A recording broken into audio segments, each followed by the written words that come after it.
So anyway, whatever our reason, we meet the Buddha Dharma, and in meeting the Buddha Dharma, we start to discover more and more that the source of our suffering comes from our mind. There are external conditions for our suffering, definitely. There are many, many external conditions for our suffering to arise. But the root cause of our suffering, the Buddha taught, lies within our own mind. And in fact, even meeting the external conditions is something to do with our mind. So the more we understand that our own mind is the source of our suffering, and also, fortunately, our own mind is the source of our happiness, then we begin to understand that the only way to be free of suffering is to change our mind, and to change it radically. If we change it a little bit, we will overcome a little bit of suffering. But if we radically change our mind, bring about a real revolution in our mind, and eliminate the disturbing thoughts from our mind, and develop all the positive qualities of our mind, then we can be completely free of suffering and develop real happiness. Because again, the happiness that we're seeking is not something temporary, superficial. We may never have thought about what happiness we're seeking, but if we check up, we want a happiness that is perfect and lasting. Buddhism says that there is this amazing phenomena called mind, which is not the brain. It is not something physical.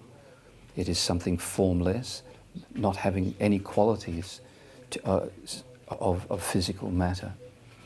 The mind is something which is clear, formless, and has the ability to know. In fact, mind is the only thing that knows, experiences, and feels. Mind's job is to know.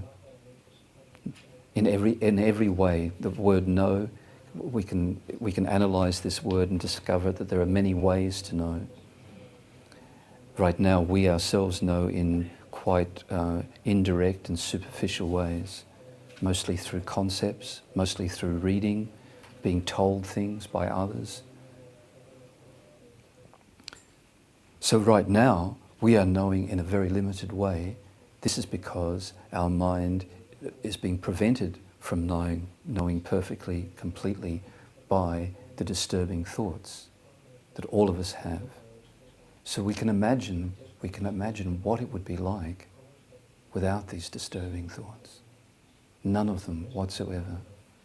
There was nothing disturbing the innate ability of our mind to know and experience and feel.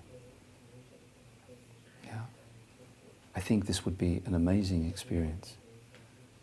Something truly amazing. Without these distractions, all this confusion in the mind, then the mind could just know. But is it possible to get rid of these disturbing thoughts?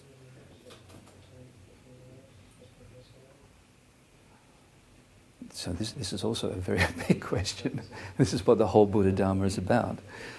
But also, maybe we can get some feeling that it is possible, because also, when we meditate, or try to meditate, if by placing our mind on an object, such as the breath, although we're not able to keep our mind on the breath for a long time, perfectly, totally experience 100% the breath, become union oneness with the breath, still, by putting some effort in doing that, what happens? We all experience, if we try and do it for some time, that our disturbing thoughts, the agitation in our mind, does reduce. Yes? Hopefully we've all had that experience at least one time, and at least for a short time, that the disturbing thoughts They don't go away completely, but at least they decline.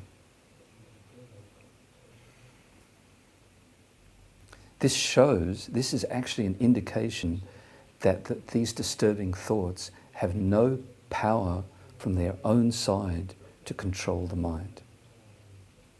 And that, maybe I can do my great demonstration. Sorry.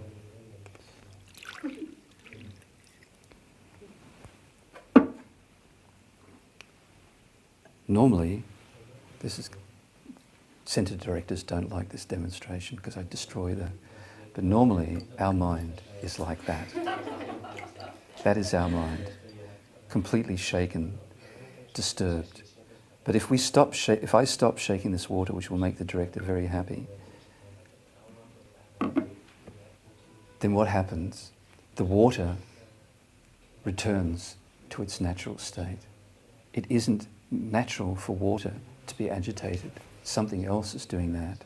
And when you stop the agitation, the water just naturally, without any other factors involved, goes back to its natural state. It returns to being level, still, and then it also has the ability, when it's calm and clear, it has the ability to reflect things. When it's completely agitated, the surface of the water has no ability to reflect things accurately. We can also notice that when we do even a little simple breathing meditation, our mind starts to become calmer and clearer, more still, because that's its natural state. We've never experienced this natural state, but that is its natural state, and it always has the tendency to return to it. Think about it.